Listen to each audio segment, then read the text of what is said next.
talk me through the procedure as it happens. How does it actually work?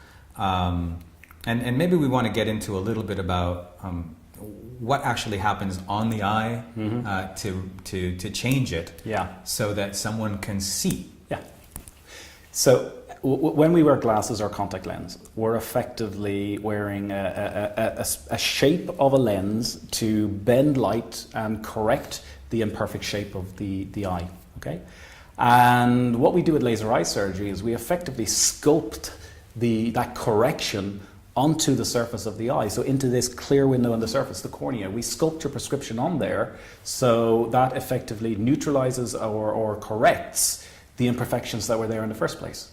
And that's the way most laser eye surgery procedures work. So you change the shape of it, and how do you do that?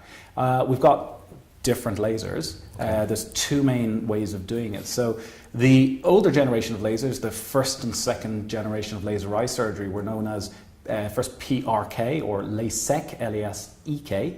And the way we did it there was we actually performed the laser treatment directly onto the surface of the eye.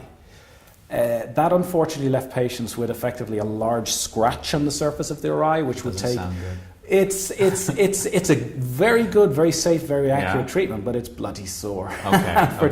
For 2 days afterwards, you've got a really sore eye. Okay, so these are some of the people who've had laser eye surgery in the past, and they say, it's incredibly painful.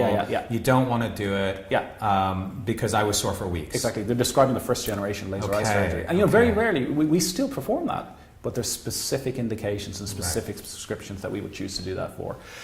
But what happened then is during certainly the late 90s and into the 2000s, LASIK, L-A-S-I-K, LASIK, became the gold standard treatment of choice. And the reason why this was a complete revelation was because it is completely and utterly painless afterwards. There is a minor watering and irritation of the eye, but it's astonishing how quick and pain-free it is for a patient.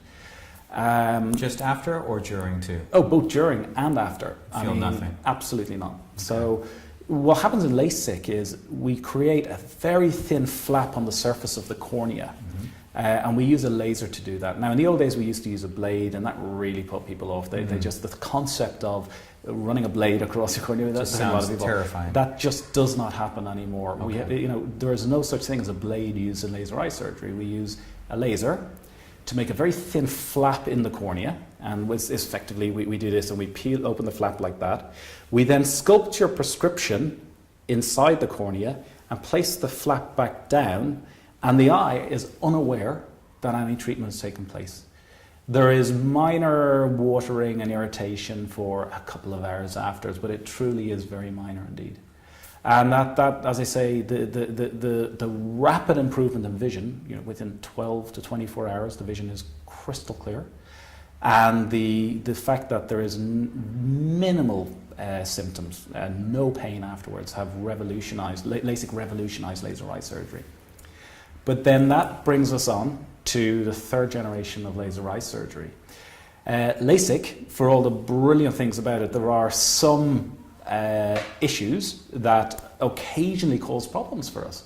And they were, if a patient is a boxer or does contact sports, rugby players, what happens is if they were to get a direct blow to the eye, it's possible to tear open this LASIK flap even 20, 30 years down the line. Probably the most, the worst case of this I've seen is someone who's involved in a road traffic accident and the airbag went off.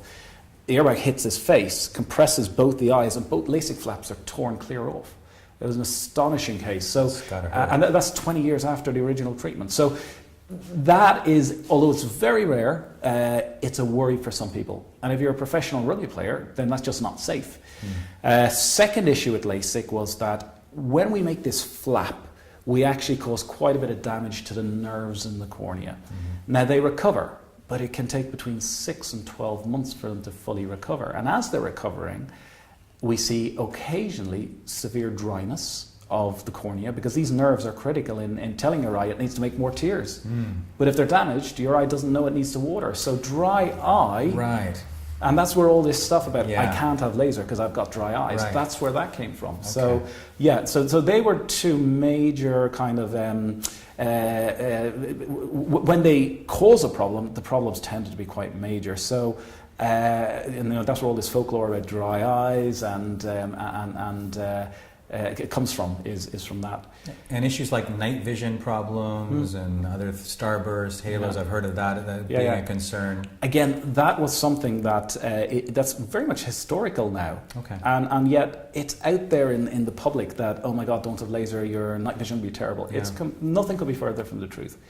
What happened there was, in the early days when we were doing laser treatment, we used to do a kind of a 4mm, 5mm treatment zone in the middle, because your pupil is normally about that size. Yeah. And we just used to do it, and there was a sharp boundary between the treated part of the cornea here and the edge. And what turned out was happening is light was bouncing off this the edge of the treatment zone. Okay. So very, very simply, we just made the treatment zone bigger, and then what we call a blend zone, where we very carefully smooth the transition between treated and untreated cornea together. And since we did that, I cannot remember the last time I've seen a single patient who has had a single problem with night vision. We still need to tell patients about it because it's out there in the literature, and perceivably, if a patient has huge pupils, there is a chance they could get it, but it's our job to spot that beforehand and have that conversation with the patient. If you'd like to know more about vision correction surgery, give us a call and get started on your vision correction assessment.